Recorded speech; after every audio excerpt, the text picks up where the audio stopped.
In this episode of Get Real with Rajiv, I'm going to be answering for you questions around how do you deal with the feeling that you're running against time? How do you deal with a boss who's always trying to show off who's the boss? How do you sustain systems? And finally, how do you manage the performance and optimize it when someone's on a notice period or when someone's been given a new role in a new department? So make sure you watch this episode till the end. Hello everyone and welcome to episode number 32 of Get Real with Rajiv. From this episode, we have something new for you. We have a WhatsApp number that you could use to reach out to us and ask your questions. So make sure that you send in your name, your city, and your question on this WhatsApp number that's flashing below. And now let's move into episode number 32 where I'm going to answer 4 questions for you. So Pawan's going to be the voice of your questions. Pawan, what's the first question we have today? The first question is from Sargam Mishra on WhatsApp. I'm growing, but there's always a feeling running against time. How do I deal with that? Well, Sargam, let me tell you something. As human beings, we haven't understood the concept of time. Why do I say that? Because think about it. Most of us feel pressure because of time. I believe time is a liar. I don't take time too seriously because it always makes me feel that I'm lagging behind.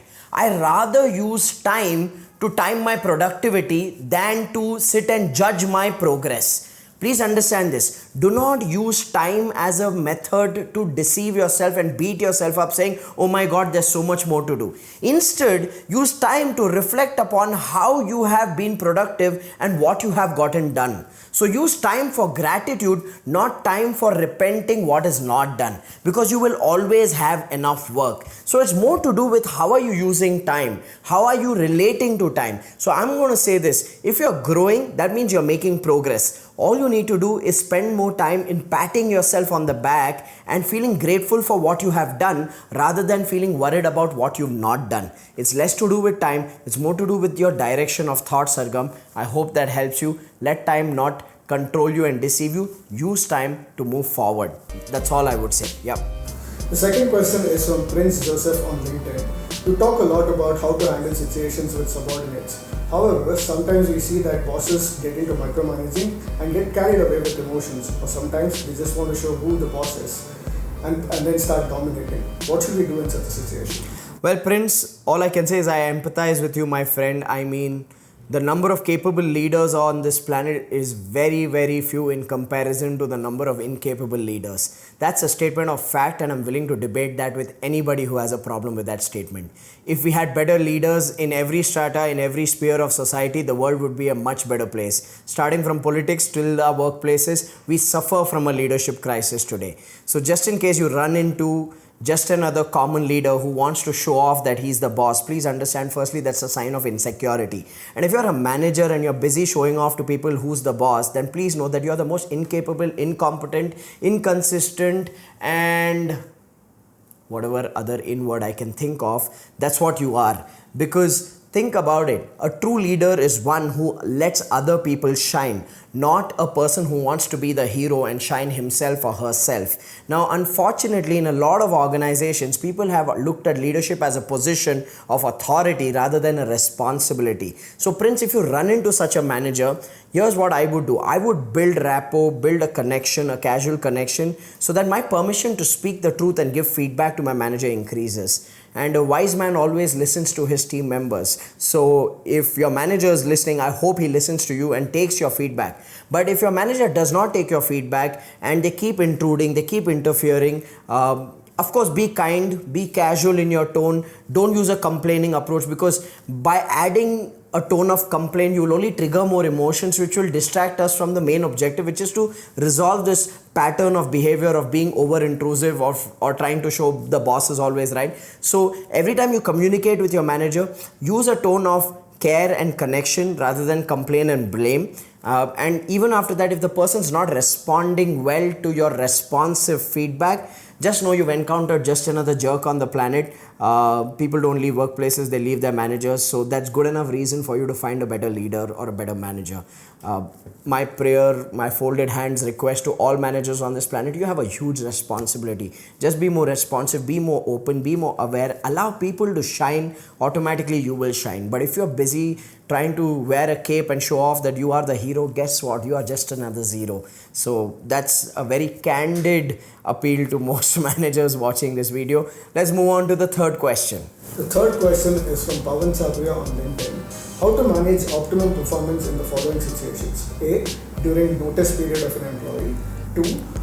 When employees are moved to different departments or work types within an organization. Well, Pawan, interesting question. You're talking about keeping a person's motivation high while they are on a notice period.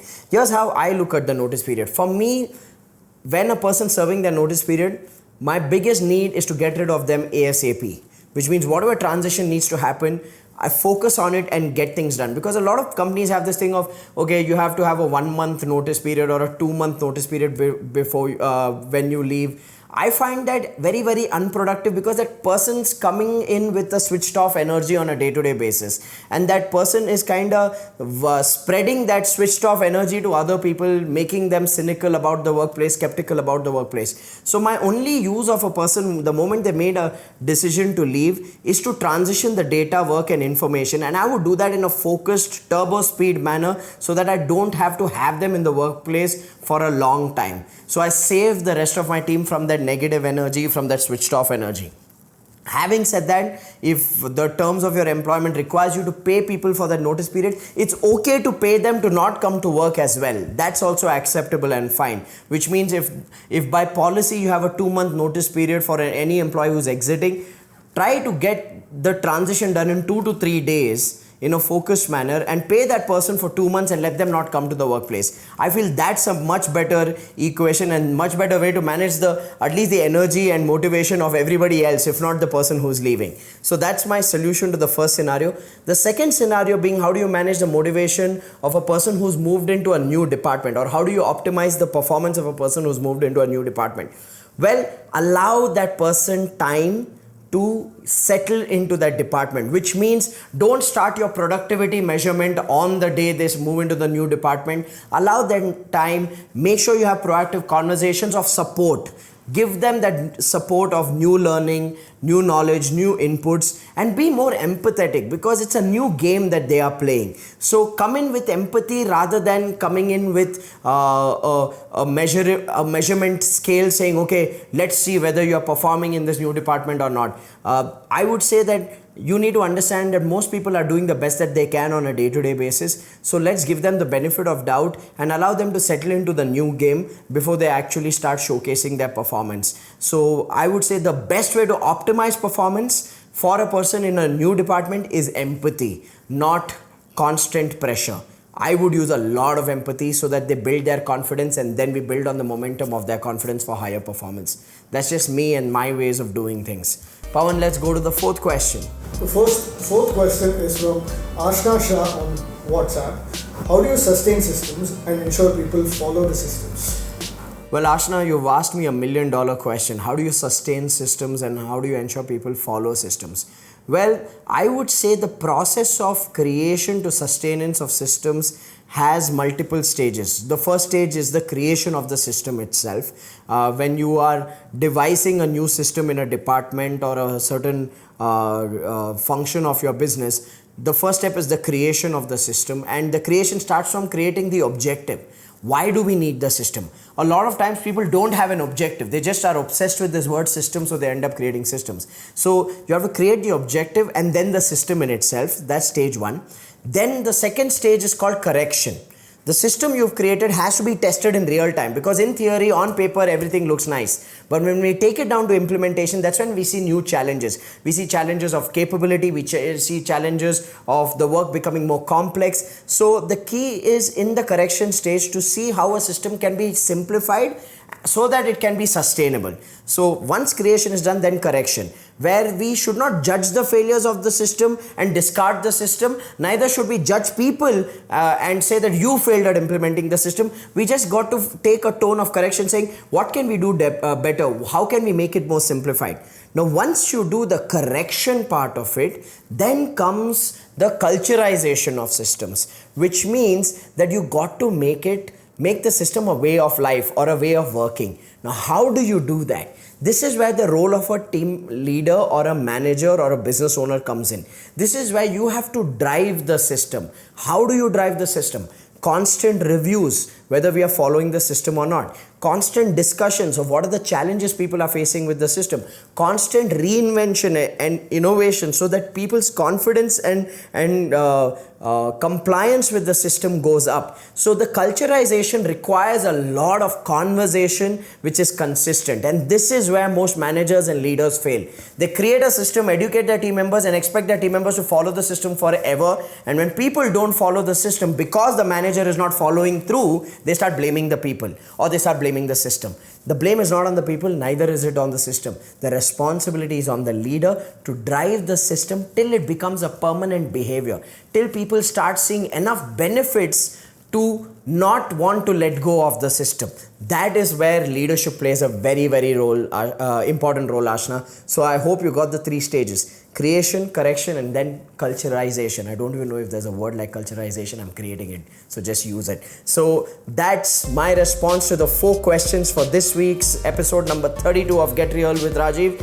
Now it's time for us to pick a winner for the week. So I'm going to ask Pawan to indicate for me a number which he believes deserves to win the question of the week. So Pawan, according to you, who? Okay, Pawan says question number, okay, I'm not going to say that on screen.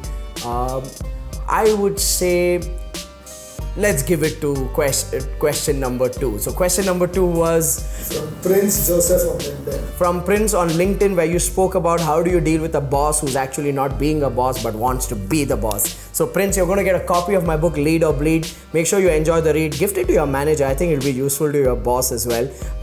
And for those of you who are watching, if you enjoyed this, make sure that you share this video so that more people can gain value from the answers that I give out. And most importantly, ask your questions in the comment section below or on the WhatsApp number that you see on your screen. Send in your name, send in your city, send in your question, and we'd be happy to answer it on Get Real with Rajiv. See you in the next episode.